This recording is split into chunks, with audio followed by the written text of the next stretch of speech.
Bismillahirrahmanirrahim. Assalamualaikum warahmatullahi wabarakatuh.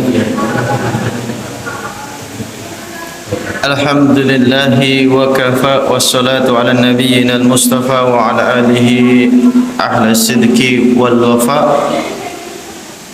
Asyhadu an la ilaha illallah wahdahu la syarika lahu wa asyhadu anna nabiyyana Muhammadan abduhu wa rasuluh. لا نبي ولا رسوله بعده اللهم لا سهل إلا ما جعلته سهلا وأنت تجعل الحزن إذا شئت سهلا اللهم علمنا ما ينفعنا وانفعنا بما علمتنا وزدنا علما نافعا اللهم يسر أمورنا اللهم اقض جميع حاجاتنا اللهم ارفع الغلاء والوباء والفتنة ما ظهر منا وما بطن walibiladil muslimina ammah wabil khassah fi Indonesia. Alhamdulillah Bapak Ibu sekalian yang semoga dirahmati Allah Subhanahu wa taala. Pada kesempatan malam hari ini kita bisa kembali bermuajahah, bersilaturahmi, berthalabul ilmi. Dan pada kesempatan kali ini kita bersyukur kepada Allah atas semua karunia limpahan rahmat, taufik, inayah, hidayah, yang mana kita semua bisa melanjutkan majelis kita thalabul ilmi, karena dengan nikmat thalabul ilmi inilah kita bisa bertaqarrub ilallahi dengan qurbatan azimah indallahi azza wa jalla. Yang kedua, salawat dan salam senantiasa kita hatur surah limpahkan kepada junjungan kita Nabi besar Muhammad sallallahu alaihi wasallam, kepada ahlul bait, kepada para sahabat, kepada para pengikut sahabat, kemudian kepada para pengikut-pengikutnya para sahabat, dan seluruh kaum muslimin hatta yaumul qiyamah, yang semoga dengan mengikuti sunnah-sunnah beliau, mengajarkan, mendakwahkan, memperjuangkan taklim wa ta'allum ini, kita semua bisa mendapatkan syafaatnya yaumul qiyamah. Amin. Bapak Ibu, luar biasa malam hari ini hujannya deras Pak ya. Saudara kita di Aceh Pak, Aceh di Sumatera ini masih luar biasa. Kami ada 2 alumni yang ada di sana Pak. Gitu Pak, ini ada 2 alumni yang berasal dari Aceh dan saat ini sedang mendistribusikan bantuan-bantuan dari Jawa, termasuk kemarin yang melewati pondok sudah tersampaikan semua Pak. Terima kasih atas dukungannya. Ternyata belum lama kemarin ada susulan Pak, ada bencana susulan yang luar biasa, artinya menghanyutkan dari banyak penghunian penduduk dan juga kampung halaman mereka. Jadi sampai hari ini itu sebenarnya posisinya belum selesai Pak, belum final. Masya Allah, bahkan dorongan sebagian ormas itu supaya mengangkat daripada musibah ini ke bencana nasional. Luar biasa Pak. Jadi dia ini, alumni kita ini mendistribusikan bantuan itu hanya untuk mendistribusikan beras itu Pak. Itu dari posko sampai ke tempat tujuan itu butuh 2 kali 24 jam. Masya Allah, padahal sesama Aceh Pak, 2 kali 24 jam jaraknya, yang harusnya ditempuh selesai dalam waktu 3-4 jam. Tapi sekarang itu ditempuh 2 hari 3 malam Pak, bahkan lebih, itu nggak selesai karena antri Pak. Luar biasa, dan aksesnya masih buntu, belum bisa akses jalan itu belum normal. Bahkan mayoritas masyarakat masih mengungsi di pengungsian. Masya Allah, luar biasa. Dan saya tanya kepada dia, sebenarnya apa sih yang terjadi? Apakah tsunami itu sama dengan ini? Ya, kata dia ini Pak, itu tsunami di bawah ini katanya itu. Jadi ini lebih dahsyat, lebih luas, lebih sulit daripada tsunami Pak. Karena kalau tsunami itu, ini komennya dia Pak ya, kalau tsunami itu langsung menjadi bencana nasional. sehingga relawan-relawan internasional itu datang ke sana, sehingga banyak teknologi, banyak alat bantu, banyak bantuan-bantuan itu dari luar negeri banyak berdatangan. Kemudian yang kedua, ketika tsunami itu langsung selesai Pak. Jadi air begitu sudah datang menyusut ya sudah selesai.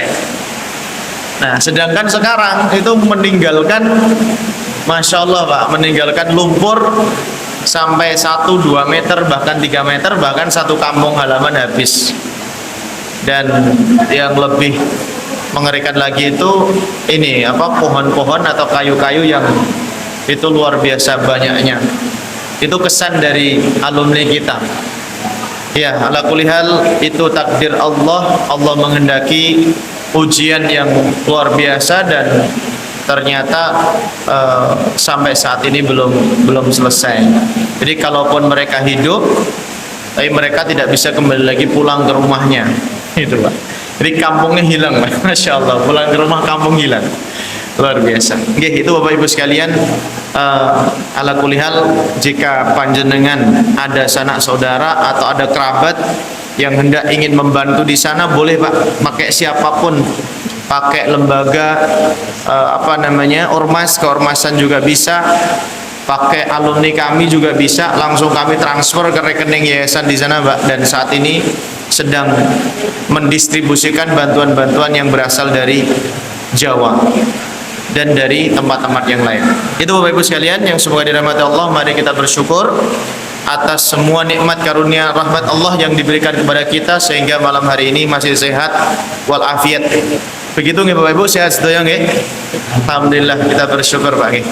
Baik, malam hari ini kita akan mengkaji kitab yang sebenarnya ini sudah sering atau yang sebenarnya sudah biasa dilakukan ya, yang sudah biasa dilakukan atau sudah biasa terjadi pada warga masyarakat kita, yaitu babul ariyah. Ariyah itu adalah pinjam, meminjam sesuatu, bukan meminjam uang Pak ini Pak ya. Kalau meminjam uang namanya qard, tapi yang dimaksud di sini adalah meminjam barang yang barang tersebut tidak boleh rusak, tidak boleh hilang, tidak boleh berkurang. Nah, jadi gitu Pak.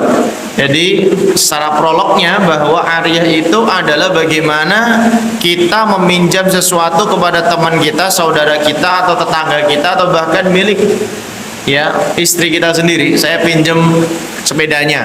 Nah itu dia. Ini dia babnya Pak. Kemudian apakah yang menjadi kebiasaan di masyarakat itu sudah sesuai dengan syar'i atau tidak?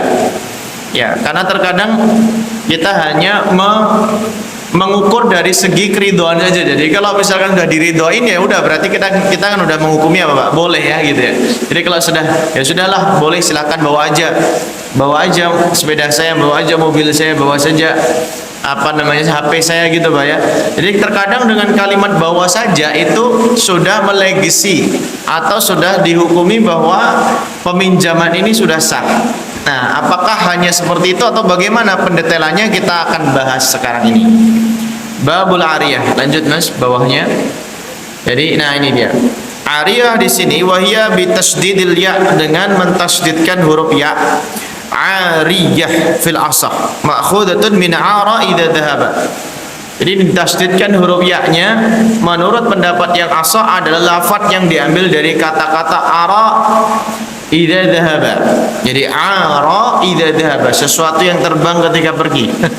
Itu secara bahasa Pak ya, sesuatu yang terbang ketika pergi. Jadi terkadang pengertian secara bahasa itu tidak masuk akal atau tidak sesuai dengan pengertian secara istilah. Kenapa? Karena para ulama itu menjelaskan pengertian bahasa itu aslinya diambil dari kalimatnya, bukan diambil dari istilahnya atau dari pelaksanaannya. Nah, terus bagaimana cara kita tahunya Pak? Dari sini, di bawahnya ini, pengertian secara syarat. Jadi syariatnya bagaimana? Nah ini dia syariatnya. Haqiqatuha asy-syar'iyyah ibahatul intifa'i min ahli tabarru'i bima yahillul intifa'u bihi ma'a baqai 'ainihi liyuraddahu 'alal mutabarri'. Jadi ibahatul intifa', artinya ibahatul intifa' itu izin untuk memanfaatkan. Ya, izin untuk memanfaatkan min ahli tabarru' yang dilakukan oleh orang yang sah bersedekah. Jadi maksudnya Bapak Ibu, maksudnya adalah orang yang mengizinkan barangnya untuk dipakai itu harus orang yang sah secara syar'i untuk bersedekah. Jadi kalau misalkan orangnya itu tidak sah untuk bersedekah, atau orang yang ada masalah, yang dibatasi, yang dihalangi, yang dihajar Pak ya, maka nggak boleh dia meminjamkan sesuatu. Nah Pak ya, pasti bukan miliknya Pak. Contoh misalkan dia seperti apa? Kawista'ara as-sayyarata falaysa bimilkihi fahuwa mu'ir fahuwa musta'ir. Seperti halnya orang yang meminjamkan mobil sedangkan dia sendiri pinjam mobil Pak. Ya, ini nggak boleh Pak. Jadi meminjamkan barang yang bukan miliknya itu nggak boleh. Gini Pak, meminjamkan barang yang dia sendiri pinjam. Saya pinjam motor, kemudian ada orang pinjam, dipakai aja. Saya pinjam mobil, ada orang pinjam, dipakai aja. Itu nggak boleh Pak ternyata dari segi hukum fikih. Meskipun kalau kita lihat di masyarakat kita biasa nggak ya Pak? Biasa sekali. Nah terus bahasa kita Pak, kalau kita minjem mobil itu, kalau kita pengen mobil itu sebenarnya sewa apa pinjam Pak? Pinjam ya, saya pinjam mobilnya dong, bayar 500.000 gitu. Sebenarnya itu bukan pinjam Pak, itu sewa. Ya, meskipun kita sering menggunakan kalimat pinjam, tapi sebenarnya itu sedang menyewa, ijarah. Nanti ada babnya ijarah Pak. Ya, jadi apakah boleh Ustaz? Itu kan kalimatnya beda berarti Pak ya. Kita ngomongnya pinjam tapi akadnya sewa. Atau kita bilang sewa ternyata terjadinya pinjam. Boleh Pak, tidak masalah. Sama sebagaimana ketika kita pergi ke bank ya, tujuannya untuk wadiah, untuk nabung. Sebenarnya kita bukan nabung Pak. Di bank itu qardul hasan, modalin bank untuk dijadikan sebagai ya modal usahanya bank gitu Pak. Jadi nggak mungkin kalau kita nabung di bank 5 juta terus duit kita berdiam diri di sana, itu nggak mungkin Pak. Jadi ngomongnya kita wadiah, nabung, tapi yang terjadi sebenarnya bukan nabung Pak, tapi modalin bank. Jadi sebenarnya yang kaya itu siapa Pak? Nasabahnya atau banknya ini? Yang kaya nasabahnya, yang nabung Pak ini. Nah, jadi itu Bapak Ibu sekalian. Jadi ibahatul intifa' ma'a min ahli tabarrui. Izin untuk memanfaatkan yang dilakukan oleh orang yang sah bersedekah sunnah. Sedekah itu kan hukumnya sunnah Pak. Bima yahilul intifa'u bihi, terhadap sesuatu yang halal untuk dimanfaatkan. Jadi yang diperbolehkan untuk dipinjamkan itu Pak, itu hanya barang-barang yang halal untuk dimanfaatkan. Berarti kalau misalkan barangnya tidak halal untuk dimanfaatkan, nggak boleh Pak. Seperti apa contohnya Pak? Barang yang tidak halal untuk dimanfaatkan itu gimana contohnya Pak? Yang disebutkan oleh ulama di sini adalah alat musik Pak. Alat musik itu termasuk jenis barang yang tidak halal untuk dipinjamkan. Ya, itu pendapatnya kita Pak ya.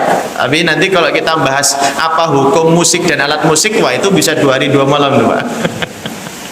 Tapi yang dicontohkan oleh penulis kitab itu adalah alat musik. Ya, kenapa alat musik? Lah itu tadi kita butuh membedah itu terkait dengan hukum alat musiknya. Contohnya apalagi Pak? Sesuatu yang tidak halal untuk dimanfaatkan. Jawabannya Pak? Ya, seperti alat yang digunakan untuk memisah kotoran hewan. Seperti yang digunakan untuk menyaring khomer. Itu kan nggak boleh semua Pak, nggak boleh intifa. Kenapa? Karena khomer itu sendiri hukumnya haram. Sehingga apa saja yang menjadi perantara terwujudnya khomer itu haram juga Pak Ibu. Jadi segala sesuatu yang bisa mengantarkan kepada keharaman, maka apa saja yang mendukung ke sana itu haram. Baik itu wadahnya, baik itu mobilnya, baik itu rumah pembuatan, rumah produksinya, baik itu petugas karyawan yang melaksanakannya, pokoknya semuanya haram Pak hukumnya. Masya Allah, itu hadis Nabi loh Pak. Jadi setiap segala sesuatu yang ujung-ujungnya ujung-ujungnya itu haram, maka seluruh yang menjadi perantara itu dihukumnya Pak haram. Masya Allah. Nah ini kelas berat berarti ini Pak. Nah berarti kita harus menseleksi dong. Berarti apa saja batasan-batasan muamalah kita. Baik. Kemudian berikutnya Bapak Ibu sekalian, ya bima yahilul intifa bihi ma'a baqai ainihi. Ya, dengan tanpa mengurangi barangnya. Jadi kalau misalkan kita pinjam mobil, maka mobilnya itu nggak boleh Pak berkurang spionnya. Ya, berkurang bannya tiba-tiba kurang satu Pak ya. Dan nanti ada pembahasan Pak. Jadi kalau misalkan kita pinjam mobil, pinjam motor lah ya, atau apa saja, maka pastikan kita harus bisa memastikan apakah ini muqayyadah atau ghairu muqayyadah. Apa maksudnya Pak Ibu? Jadi kalau kita minjem sesuatu, pastikan detail di depan Pak. Jadi kalau misalkan minjem gini, ini tangkinya berapa isinya? Tanya dulu Pak kita, ini full tank atau enggak? Misalkan dia bilang pemiliknya sudah pinjam aja, diisi apa enggak terserah antum. Diisi apa tidak terserah kamu. Nah sudah, berarti kita hanya minjem mobil dan menjaga mobilnya Pak. Adapun nanti di dalam proses kita menggunakan mobil itu ada berkurang gesekan ban, pasti kurang nggak Pak itu? Meskipun 1 mili kan pasti kurang Pak. Kemudian gesekan rem, kalau kita minjem kan pasti otomatis remnya berkurang juga. Ya, apalagi Pak. Dan segala sesuatu kan pasti berkurang itu Pak. Meskipun 1 mili ya. Tapi itu menjadi tabarruknya si pemilik. Berarti kalau dia minjamkan, otomatis si pemilik itu tahu resiko bahwa kalau dipinjam akan ada potensi kurang-kurang hal ini. Meskipun ya secara kasat mata tidak terlihat kali gitu Pak ya, sesuai dengan pemakaian. Nah, sedangkan yang menjadi muqayyad atau tidak muqayyad atau menjadi apa bahan yang dibahas itu adalah bensinnya atau pertamak atau pertalitnya. Jadi kalau kita pinjam itu ada isinya apa enggak, terus suruh mengembalikan full tank atau kembali sesuai dengan isinya apa tidak. Yang kedua, jangkauan waktu atau lamanya. Jadi kalau kita pinjam 1 hari ya harus dikembalikan 1 hari. Kalau kita pinjam 2 hari harus dikembalikan 2 hari. Dan ingat Bapak Ibu sekalian, yang membedakan antara pinjam dengan sewa, kalau pinjam itu tidak menggunakan biaya sama sekali. Jadi udah tabaruan Pak. Tabaruan itu artinya ya sudah pakai saja, saya niat untuk amal. Kalau sewa profesional berarti saya sewakan mobil saya 500.000. Ya, sudah berarti kita harus bayar. Nah, tergantung pilih yang mana nih Pak. Tabaruan atau profesional. Nah, jadi gitu. Boleh dua-duanya sah. Kemudian berikutnya Bapak Ibu sekalian, kalau sudah terjadi proses seperti itu, akad arya ini fashuha matasya. Jadi kalaupun misalkan sudah dipinjamkan tadi, kemudian sudah dikasih batas waktu kan Pak, dikasih batas waktu misalkan peminjaman selama 1 hari kan gitu Pak. Kemudian dalam proses perjalanan, ya misalkan baru setengah hari nih Pak, ya namanya minjem Pak, beda dengan nyewa. Nah ini Pak batasnya di sini Bapak Ibu. Jadi kalau pinjamnya 1 hari kan 24 jam Pak nih. Baru sampai setengah hari atau 12 jam, ternyata si pemilik bilang, antum di mana? Kamu sekarang di mana? Saya sekarang lagi di jalan ini, lagi nganter, belum selesai. Mobil bisa dibalikkan pulang nggak? Saya ada darurat sekali. Sah Pak. Jadi pemilik boleh meminta kapan saja sesuai dengan kebutuhannya dan harus dikembalikan apapun resikonya. Itu kalau sifatnya minjem Pak.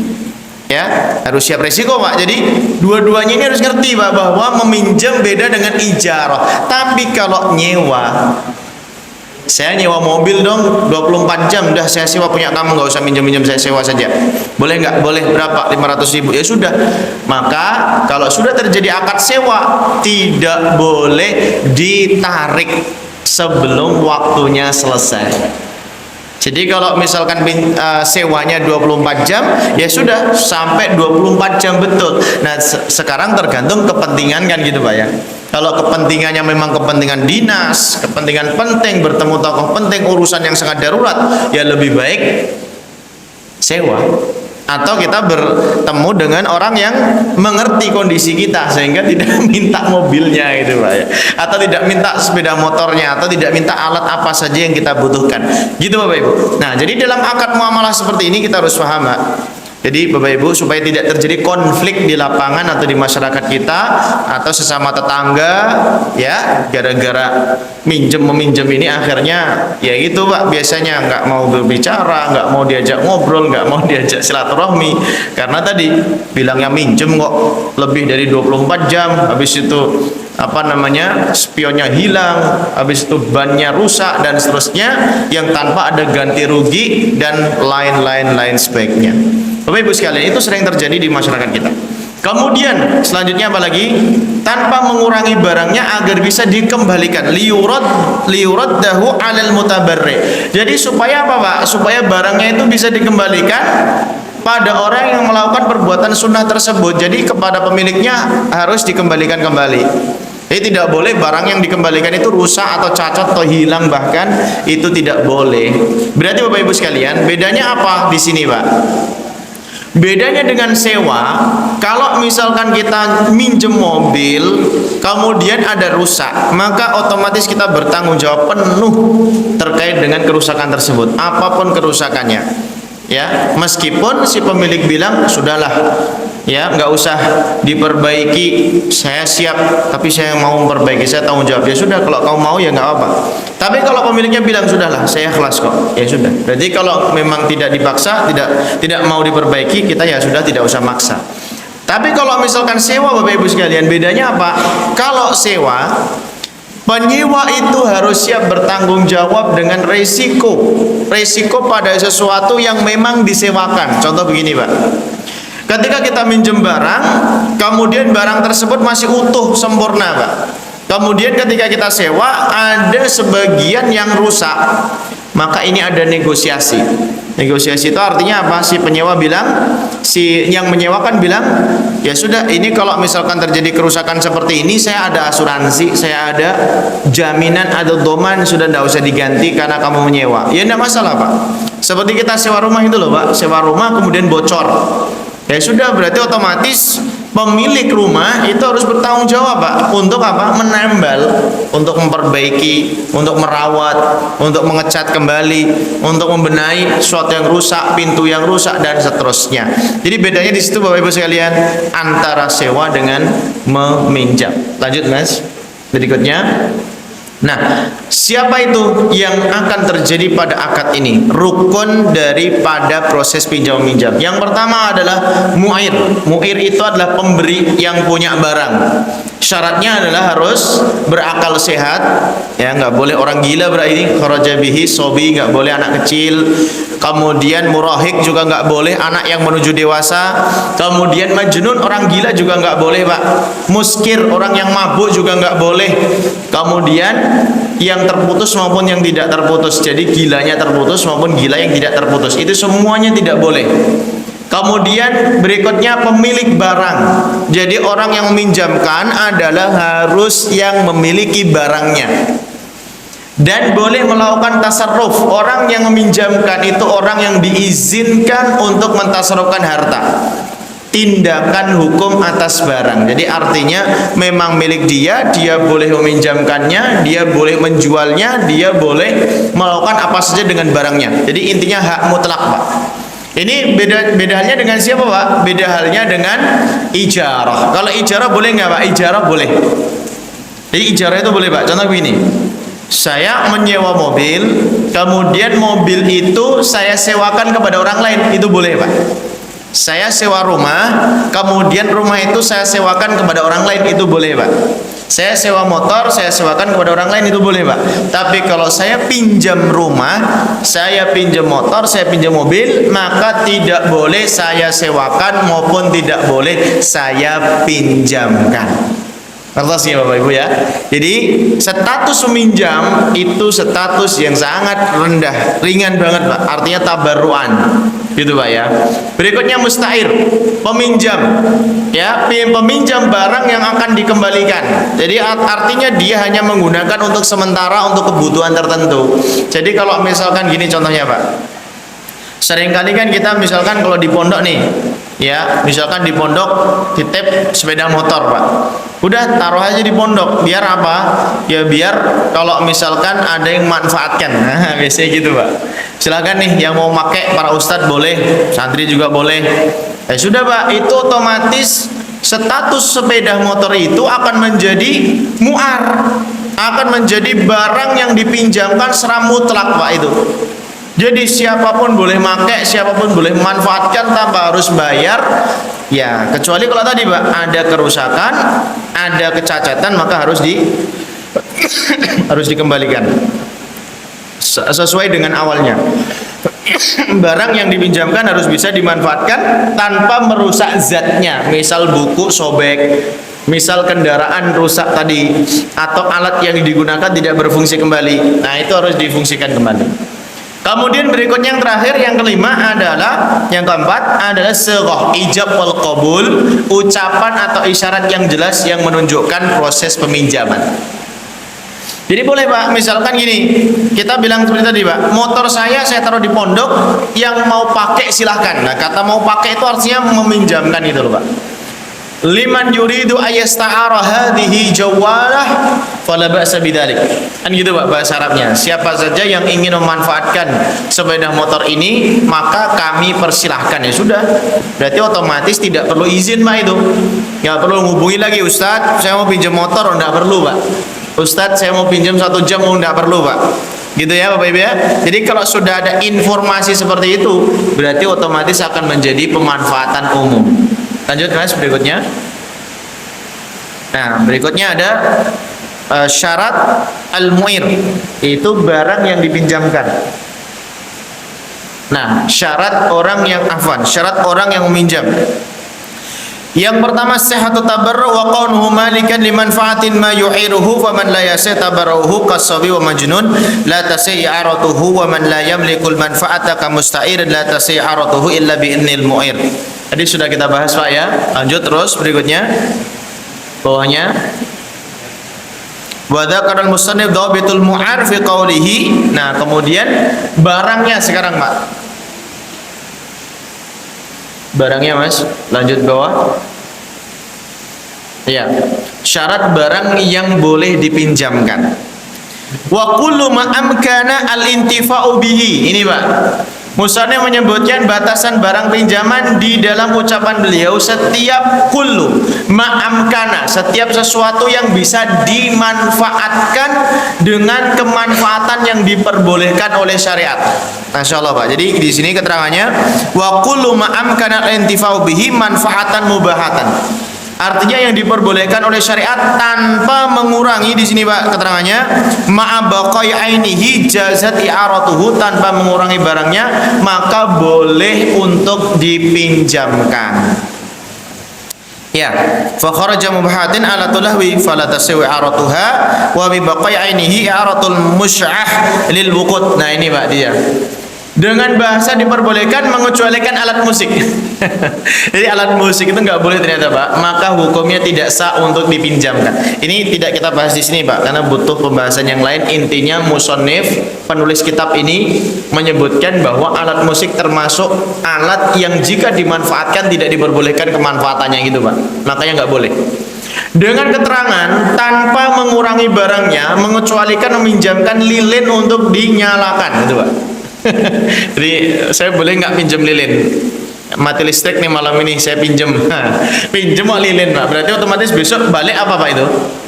Nah, balik tinggal itu, Pak, sisa ya. Nah, itu nggak boleh, Pak, itu.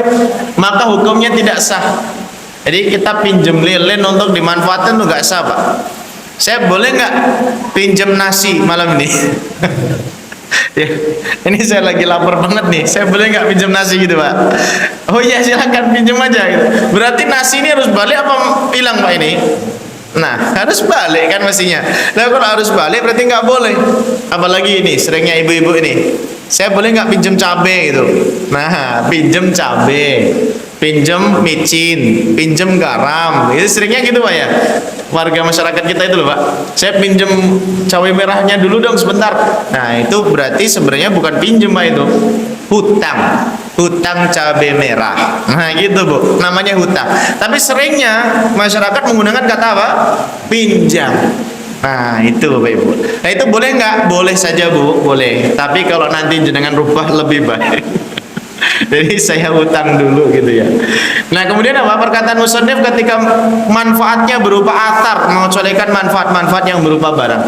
Artinya athar itu dampak itu Pak. Lanjut bawahnya Mas. Seperti meminjam. Nah ini Pak, dampak itu seperti ini Pak. Nah, dampak itu seperti ini. Yang dimaksud dampak, wa qalu idza kanat manafi'uhu atharon, yaitu dampak atau manfaat mukhriju li manafi'il lati hiya a'yan, itu keluar dari manfaat yang berupa barang. Seperti apa? I'arati syatin lil labaniha. Seperti meminjamkan kambing untuk diambil air susunya. Ya, enggak boleh itu, Pak. Minjamkan kambing, pulang-pulang kurus kambingnya Pak. Susunya udah diambil, nah itu nggak boleh Pak. Menjamkan pohon untuk diambil buahnya, ya, dan sesamanya, maka sesungguhnya hal tersebut hukumnya tidak sah. Gitu Ibu ya. Jadi minjam kambing diambil susunya, minjam sapi diambil susunya, atau minjam pohon diambil buahnya. Itu nggak boleh Pak. Jadi kalau minjem kambing ya dipinjam aja kambingnya buat dimainin atau buat diapain lah gitu Pak. Tapi nggak boleh mengambil manfaat dari apa yang ada di kambing tersebut. Itu Pak. Nah gini yang terjadi. Boleh nggak Bapak Ibu minjem yang biasa buat di sawah itu Pak, sapi ya, yang jalan di sawah itu Pak ya. Sapi buat menyiapkan ladang sawah, itu bukan minjem namanya Pak. Namanya itu adalah ijarah, menyewa sapi untuk menyiapkan lahan atau ladang di sawah. Itu boleh Pak. Nah jadi kadang bahasa-bahasa di masyarakat seperti itu. Kemudian wa syajarati li thamariha wa nahwi dzalik fa innahu la yasih falau qala li syakhsin khudh hadhi syah faqad abahtu qadarraha wa naslaha fal ibahatu sahihatun wa syatun ariyatun. Nah, sehingga seandainya seseorang berkata kepada orang lain, ambillah kambing ini wis enggak apa-apa lah. Ambil aja kambingnya. Sesungguhnya aku memperbolehkan padamu untuk mengambil air susunya dan anaknya. Masya Allah. Langsung ini Pak ya. Oh kamu mau pinjam ini, mau pinjam kambing saya. Oh Pak pinjam aja nggak apa-apa. Nanti kalau ada susunya ambil aja susunya. Kalau lahir anak buat antum aja anaknya, Masya Allah. Kalau ada peternak seperti itu tolong dilaporkan kami Pak ya. Seperti kami butuh juga ini peternak yang hebat nih Pak. Pinjam kambing dikasih susu dikasih anak gitu Pak ya. Maka dalam konteks seperti itu diperbolehkan. Maka hal itu adalah ibahah yang sah. Sesuatu yang diperbolehkan dan sah. Sedangkan kambingnya berstatus barang pinjaman. Jadi sebenarnya Pak si pemilik barang itu dia meminjamkan kambing tapi ngasih susu gitu loh Pak. Maunya itu kamu tak kasih susu ya, terus kamu tak kasih anak, tapi kambingnya saya pinjamkan gitu loh. Itu boleh. Itu sama persis dengan kalau kita pinjam sepeda motor atau pinjam mobil gitu Pak ya. Sepeda motor dan mobil si pemilik tanpa harus mengganti pertalite-nya, tanpa harus mengganti pertamax-nya. Jadi udah pinjam aja, nanti kalau selesai kembalikan aja, udah cukup. Bagaimana saya harus isi berapa? Nggak usah. Itu sama Pak, berarti dia sedang mempersilahkan untuk menggunakan pertalite-nya, tapi mobilnya berstatus sebagai barang pinjaman. Nah, itu. Lanjut Mas, bawahnya. Nah, kemudian waktu pinjaman, Pak. Waktu pinjaman. Wa tajuzul 'ariyah mutlaqan min ghairi taqyidi biwaqtin. Diperbolehkan melakukan akad ariyah dengan cara mutlak tanpa dibatasi waktu aslinya Pak. Jadi boleh minjem 1 hari boleh, 2 hari boleh, 1 bulan boleh, 1 tahun boleh.